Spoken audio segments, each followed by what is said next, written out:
Are women actually supposed to quit hormones cold turkey at about age 70?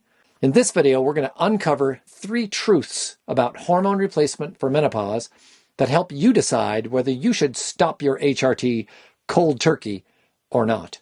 I'm Steve Goldring, the hormone pharmacist from simplehormones.com.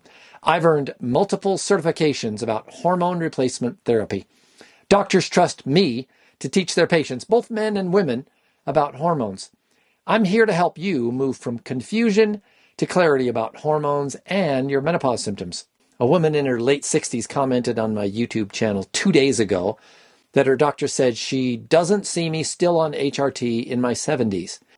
She went on to say, when I told her how bad my symptoms were and how I was worried about not being able to get my hormones, she laughed and said I sound like a drug addict. Do I need to be concerned about being cut off from HRT after a certain age? Well, what age should she quit cold turkey? 70? Maybe even 60?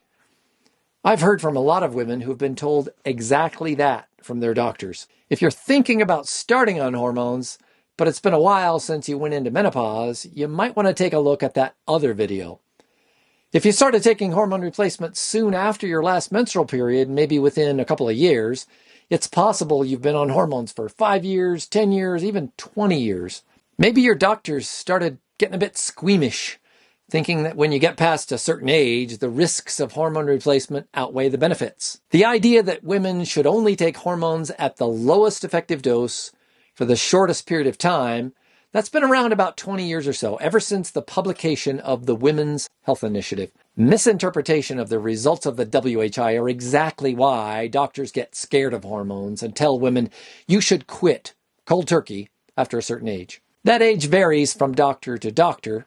It may be 5 years after you started hormones. Some doctors could say you're cut off at age 60, or like the woman who commented, sometimes a doctor will let you take hormones up until age 70, then cut you off. Well, I'm here to share 3 well-documented truths about hormones for menopause so you can make an informed decision. Should you stop your HRT cold turkey at a certain age or not? Truth number 1, the older you get, the sicker you become. Women at age 50 have a much lower risk of heart disease than men do. By age 60, though, women have completely caught up with an equal heart risk for men. Women at 50 have strong bones, but by age 60, many women have lost 10% of their bone density and they have either osteopenia or osteoporosis, serious risk for broken bones. The risk for breast cancer is relatively low before 50 and peaks between 50 and 60.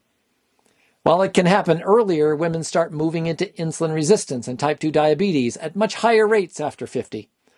What do all these things have in common? The loss of estradiol at menopause is a major contributing factor. Truth number 2, the right hormones given the right way reduce your health risks. The Danish osteoporosis prevention study showed that women around 50 given bioidentical estradiol had a 40% reduction in both osteoporosis and heart risk, with no increase in breast cancer risk.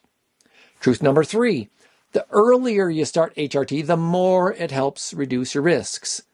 The Danish study treated women in the early 50s with estradiol and had great results. The early versus late intervention trial with estradiol, also referred to as ELITE, was designed to test the timing hypothesis. That's the idea that hormones are better at decreasing risk when they're given early in menopause. ELITE also showed that women given estradiol early in menopause had reduced risk for heart disease. The bottom line, if you stop HRT cold turkey at age 60 or 70 or 80, you're going to experience 2 things. Number 1, you'll be slammed back into menopause symptoms within days or weeks. All those awful symptoms like hot flashes, night sweats, insomnia, weight gain, irritability, mood swings, vaginal dryness. Welcome back. Number 2, you'll immediately start increasing your risks for long-term health problems that you had previously been protected from. Osteoporosis, insulin resistance, heart disease, Alzheimer's, among others. Hormone replacement beyond age 60 or 70 might terrify your primary care physician or your OBGYN. They just don't know what to do with you. That's why doctors might just cut you off from HRT, cold turkey. But that's also where a hormone optimization specialist can really step in. A hormone specialist can help you navigate all the nuances of hormones and aging, including the benefits and the risks of hormones later in menopause. Fill out my form on my website at simplehormones.com/referral. I'll see if I can find a specialist, somebody near you who isn't at all afraid of prescribing hormones, even for mature women. If this video has been helpful at all, click the like and subscribe buttons and be sure to ding that little bell to get notified anytime I post a new video. Thanks so much for watching, and I'll look forward to talking to you again next time.